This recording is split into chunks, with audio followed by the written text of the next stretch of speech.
images qu'on voit là, elles concernent l'Islande, bien entendu. Il n'y a pas d'activité en ce moment en Auvergne. Et l'Islande, en fait, j'y suis allé avec une équipe du magazine Éruption pour filmer l'éruption en cours. L'Auvergne est très concernée par l'éruption islandaise. En effet, non loin de Vulcania, qui entraîne ses visiteurs tout autour du monde grâce aux satellites et le fameux Planet Observer, des chercheurs ont mis au point à Clermont-Ferrand le système HOTVOLC. Un outil d'observation permanente des éruptions, dont l'Observatoire de physique du globe et le laboratoire Magma et Volcan ont mesuré toute l'efficacité pour suivre le panache de cendres islandais.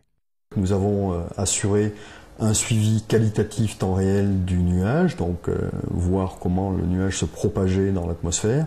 L'antenne de réception nous permet d'acquérir les images du satellite Météosat. Ces images, qui correspondent en fait à des images complexes, sont traitées, analysées, et les produits, les données résultantes sont fournis en temps réel sur notre site web et peuvent servir aux décideurs. Alors les paramètres principaux que nous avons acquis étaient les concentrations de cendres, le rayon des particules, la concentration en SO2, en dioxyde de soufre, ainsi que la hauteur du panache à un instant T. La mission est plus spécifiquement dédiée à tout ce qui a trait au calcul. On reçoit des données directement de Radiance, mais qui sont inexploitables telles quelles, qui sont incompréhensibles, et il faut développer un certain nombre de modèles et d'algorithmes pour rendre compréhensibles ces images et obtenir des paramètres quantitatifs sur le nuage de cendres. Alors l'avenir de ce genre d'outils, ça c'est un avis personnel, c'est de formaliser un petit peu la boucle de décision, d'être intégré dès le début de la crise. Terre de volcans elle-même,